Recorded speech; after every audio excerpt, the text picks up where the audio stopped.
On a cold morning in the spring of 1933, a farmer stood on the steps of his own farmhouse and watched strangers gather in his yard because his farm was about to be sold out from under him at auction. He had worked that land for 20 years. He had buried his father on it. And now, because the crops had failed and the payments had fallen behind, a man from the bank was going to stand on his porch and sell everything he owned to the highest bidder. But that morning, something happened in his yard that the bank did not expect, and it was happening on farms all across the country. By the time this is over, you will understand how ordinary families fought to keep a roof over their heads in the hardest years this country ever knew. They didn't have much, but they knew how to make it last. To understand what was at stake, you have to understand how fast a family could lose everything in those years. A man might work his whole life for a farm or a home, and then the depression would take his income, or his crops, or his job, and the payments he had always made would slip 1 month behind, and then 2. The bank that held the loan wanted its money, and when the money did not come, the law was on the bank's side. A notice would be posted, a date would be set, and on that date, a family could be put out of the home they had lived in for a generation, their furniture carried into the road with nowhere in the world to go. This was not rare. Across the country, it was happening to thousands of families every single week. In the cities, it looked a little different, but it cut just as deep. A family that could not make the rent would come home to find the landlord had changed the locks, or would wake to a knock and an order to be out by the end of the day. Their belongings would end up stacked on the sidewalk, a whole household's life piled at the curb for the neighbors to see. And there was a particular shame in it, a public kind of failure that fell hardest on people who had always paid their way and always kept their word. To be put out on the street was to have the whole world see that you had gone under, and for many proud families that shame was almost as heavy as the loss of the home itself. But here is the thing, the banks and the landlords did not count on. People did not always simply accept it. In the cities, when a family's furniture was carried out to the sidewalk, the neighbors would sometimes wait until the marshal left, and then quietly carry every stick of it back inside and dare anyone to try again. In the poorest neighborhoods, people threw what they called rent parties, opening their homes for an evening, charging a few cents at the door for music and food, and handing every coin to the family that was short on the rent that month.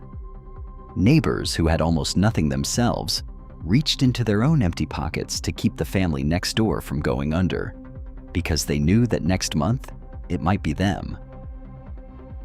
Now, before this story goes further, answer this for yourself, because it is the question these years forced on everyone. If your neighbor were about to lose their home, and you had almost nothing yourself, would you still give what little you had to help them keep it? And if it were you being put out on the street, would you swallow your pride and let your neighbors help you? Write your honest answer in the comments right now before you read on. Then keep going, because on the farms, this spirit of standing together turned into something the banks truly feared.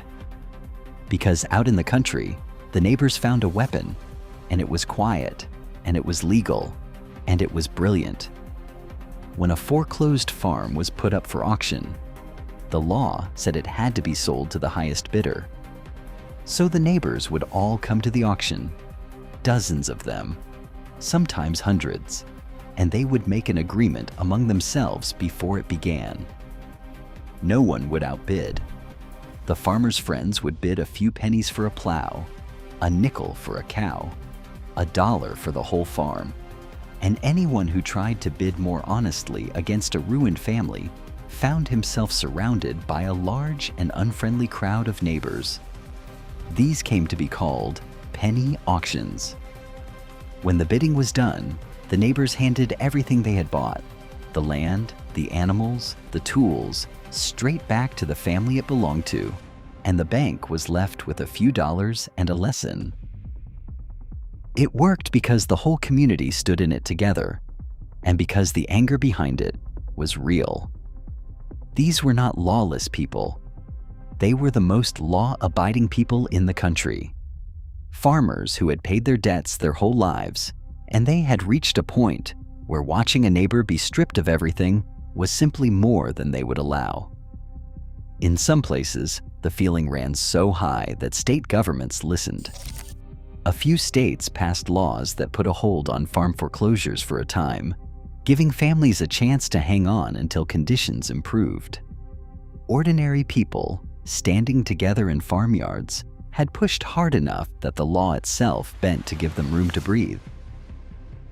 But it would be a lie to end there, because the penny auctions and the rent parties, for all their courage, could not save everyone. They saved farms here and there, families here and there, but the depression was bigger than any neighborhood's kindness, and for every family that was carried through by the people around them, there were many more who were not. Countless families did lose the farm, did lose the home, did end up with their lives piled on a sidewalk or loaded onto a truck.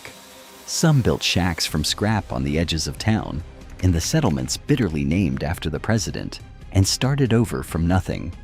The standing together was real, and it mattered, but it was not a happy ending handed to everyone. For a great many, the home was lost, and the grief of that loss lasted the rest of their lives. So what happened to that farmer, on his steps, in the spring of 1933? It went the way it went for so many. On some farms that year, the neighbors came, and the penny auction worked, and a family that should have lost everything walked back into its own kitchen that evening, hardly able to believe it. And on other farms, the crowd was not enough, or the neighbors could not come, and the family loaded what would fit onto a wagon and drove away from the land where their parents were buried and did not look back because they could not bear to. Both of those endings were real, on farms a few miles apart, in the same hard spring. That is the truth of those years. Courage and loss standing side by side. And that is what we should carry out of it. When people say that families back then simply pulled together, this is what they are really talking about.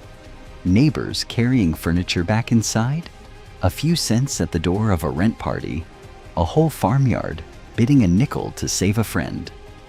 There was extraordinary courage and decency in ordinary people in those years.